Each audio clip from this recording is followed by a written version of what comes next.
ইন্নাল ইল্লাহি, একই নিউজ শুনলাম। তাহলে কি অবশেষে বিএনপির কপাল পুড়ল? চলুন তো ভিডিওটা মনোযোগ সহকারে শুনে আসি এবং দেখে আসি। ইন্না লিল্লাহি ওয়া ইন্না ইলাইহি রাজিউন।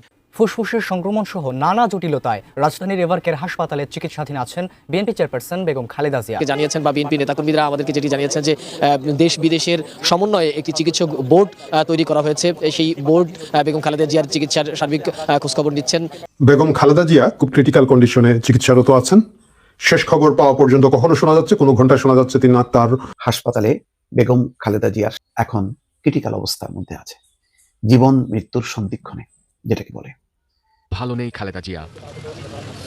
এ সময় বিএনপির মহাসচিব মির্জা ফখরুল ইসলাম আলমগীর সহ অন্যান্য শীর্ষ নেতাকর্মীরা উপস্থিত ছিলেন সেখানে। বিএনপির স্থায়ী কমিটির সদস্যরা জানান, খালেদা জিয়ার শারীরিক অবস্থা স্থিতিশীল নয়, তবে এখনও জ্ঞান রয়েছে, তার প্রয়োজন আরও উন্নত চিকিৎসার। বাংলাদেশের সাবেক 3বারের প্রধানমন্ত্রী, বিএনপির সভানেত্রী বেগম খালেদা জিয়ার সর্বশেষ অবস্থা। আমার এই নিউজটা যখন আপনি শুনছেন, আমি জানি না ঠিক ততক্ষণ পর্যন্ত আসলে উনি সুস্থ থাকবেন কিনা, বেঁচে থাকবেন কিনা, কারণ মোটামুটি সবাই দোয়া দুরূদ পড়ছেন তার সুস্থতার জন্য। মিলাদ হচ্ছে, কোরআন খতম হচ্ছে, আমরা দোয়া করি আল্লাহ যেন তাকে সুস্থতা দান করেন। প্রিয় দর্শক, ভিডিওটি দেখে কি জানলেন? অবশ্যই আপনাদের মূল্যবান মতামত কমেন্ট বক্সে জানিয়ে দিবেন।